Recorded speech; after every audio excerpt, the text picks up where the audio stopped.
Hi guys, I wanted to talk about Rover Sports here, and I wanted to talk about the New York Giants tonight, guys.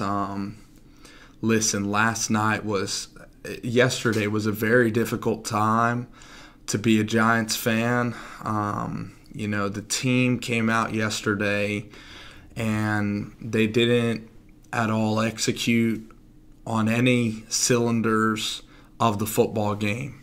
And, watching the game, they didn't pass well. They had multiple busts in coverages all night long. And it was really disappointing to go out there and watch this team play. And the whole effort of the game was putrid, and it was incredibly, incredibly disappointing to watch yesterday. Now, with Ben Mcadoo, the problem is with this New York Giants team is that with Ben Mcadoo, this program needs a new direction and it needs a new head coach.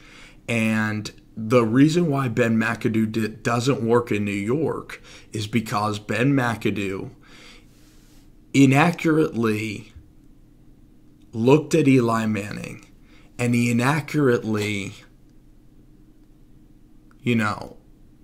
talked about how Eli Manning could lead this offense. Like, Ben Mcadoo inaccurately portrayed this offense in a negative way for Eli. He's not putting Eli in the best position to succeed.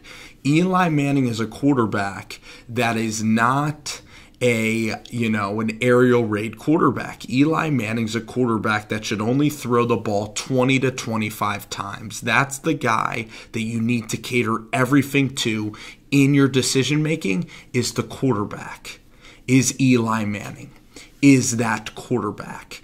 And, yesterday with Eli Manning, the offensive scheme doesn't suit him. It's an aerial raid system with, Evan Ingram, Brandon Marshall, and Odell Beckham. And the scheme never fit Eli. And Eli Manning's not mobile enough.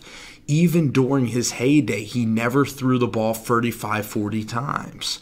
And you could still win in the NFL throwing the ball 25 to 30 times. Look at the Jacksonville Jaguars. Look at Carolina. Even Carson Wentz is having a very efficient season, and he does not need to put the ball in the air all that much at all. So Ben Mcadoo, his system is flawed now.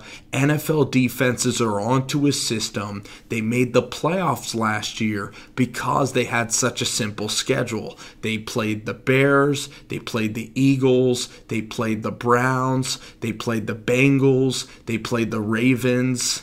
They hit like a 6-game winning streak. They played the Rams with Case Keenum. They hit a 6-game winning streak last year because they played awful teams, and they barely got by in those games because the defense was able to step up. And this year, you're looking at a lot of friction. The defense is playing better quarterbacks. The defense isn't coming out as hot. You have guys that are suspended by Ben Mcadoo. Ben Mcadoo is suspending a lot of his players, and it is just a flat out mess what's going on in New York right now. And Ben Mcadoo, this whole experiment, he needs to be fired and gone, and you need to get in a head coach that will install discipline. When Odell Beckham decided to go on his boat trip to Miami a year ago before the biggest playoff game of his life, that just describes the culture and the mindset of the New York Giants. Basically, we are not going to go up to Miami, and we are not going to compete to Green Bay to the best of our abilities because we are going to Miami to go drink and go on a boat trip with Justin Bieber and these guys. And that is somehow more important than playing in Green Bay.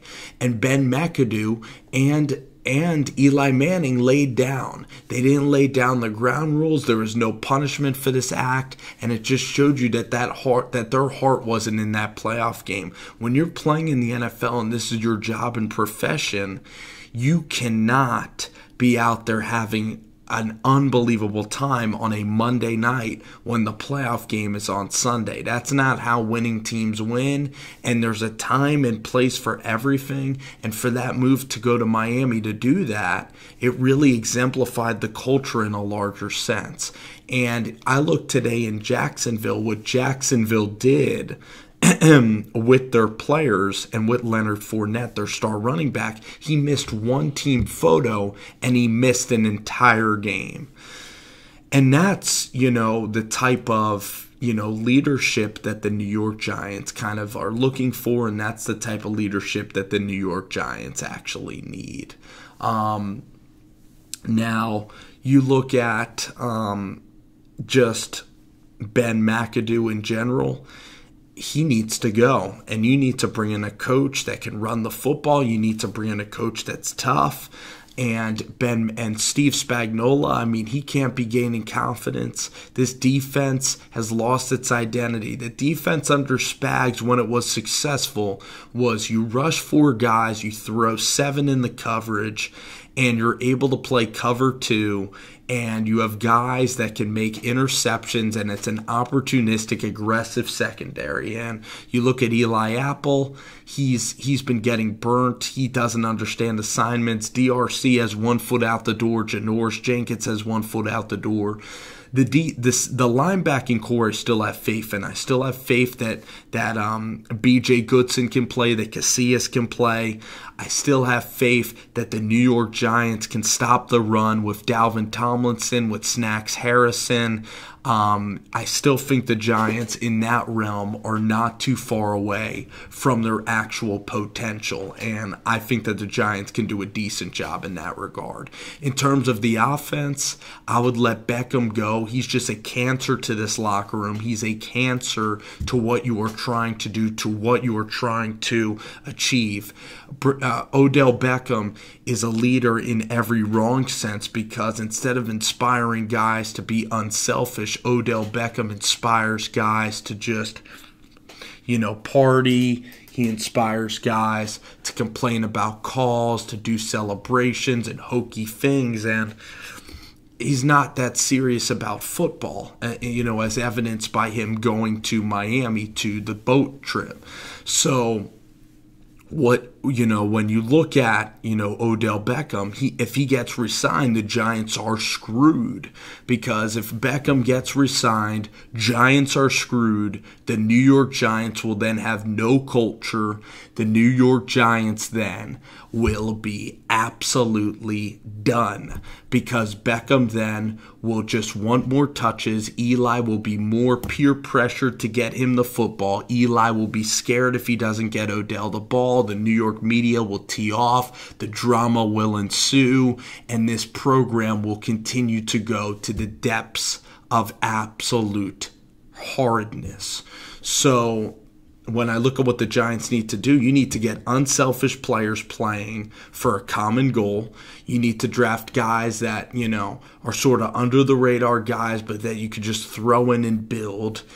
Find talent in the draft pool, whether it's Kareem Hunt, and find guys that are selfless guys that just put the team above themselves and their need. Instill more toughness into the defense, into the linebacking core. Start running the football, taking time off of the clock, not lining up in shotgun, lining up under the eye, letting Eli play in a more traditional system, and get a coach in here that has success, because this isn't a rebuild, it's a retool. You look at this, you look at the talent on this team, okay? Evan Ingram is a talent. Shepard's going to be a talent. Tavares King with a year of tutelage can be a talent. Then you look at the running backs. You have guys like Wayne Gallman, Paul Perkins. I know Perkins is gone, so you have Gallman, Orleans Darkwa. Then if you get a star back, your running back room then looks better. You then have a bulk of backs to choose from. So you do have a good offense. If you have Shep,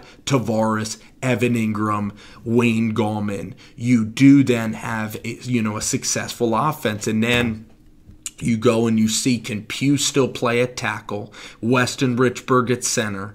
Maybe Fluker can continue to work hard at guard.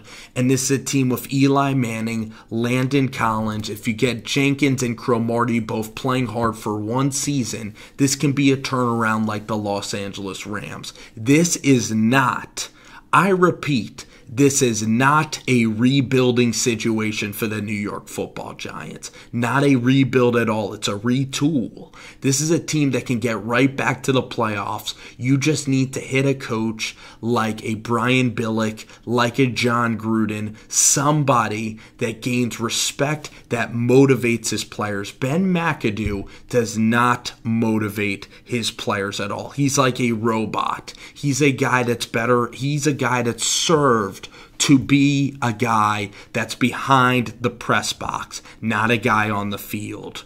He's a guy that just calls plays, might know football X's and O's, but he has no people skills and he doesn't treat these guys like men. And he's also a guy that doesn't know how to convey. He doesn't know how to lead. He doesn't know how to relate to players, and he takes very little time trying to relate to players. It's all about execution, what's going to be best for a football team.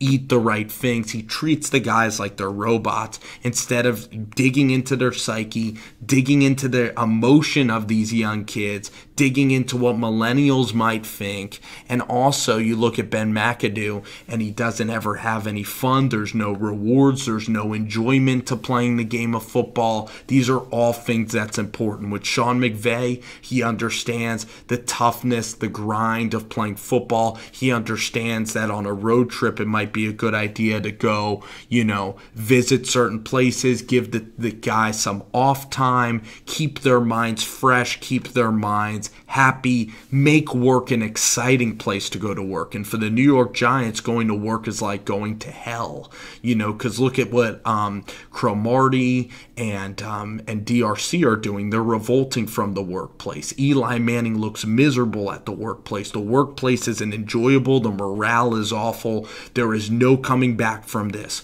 It all starts because Ben Mcadoo is a robotic head coach, a robot that doesn't understand players' feelings, that doesn't motivate players, that it calls a soft offense, instills no toughness, and cannot relate to guys, and doesn't stand up in front of the locker room and give speeches and set a culture. He's not a leader. There's no culture or identity with this football team. Spagnola's on thin ice as well.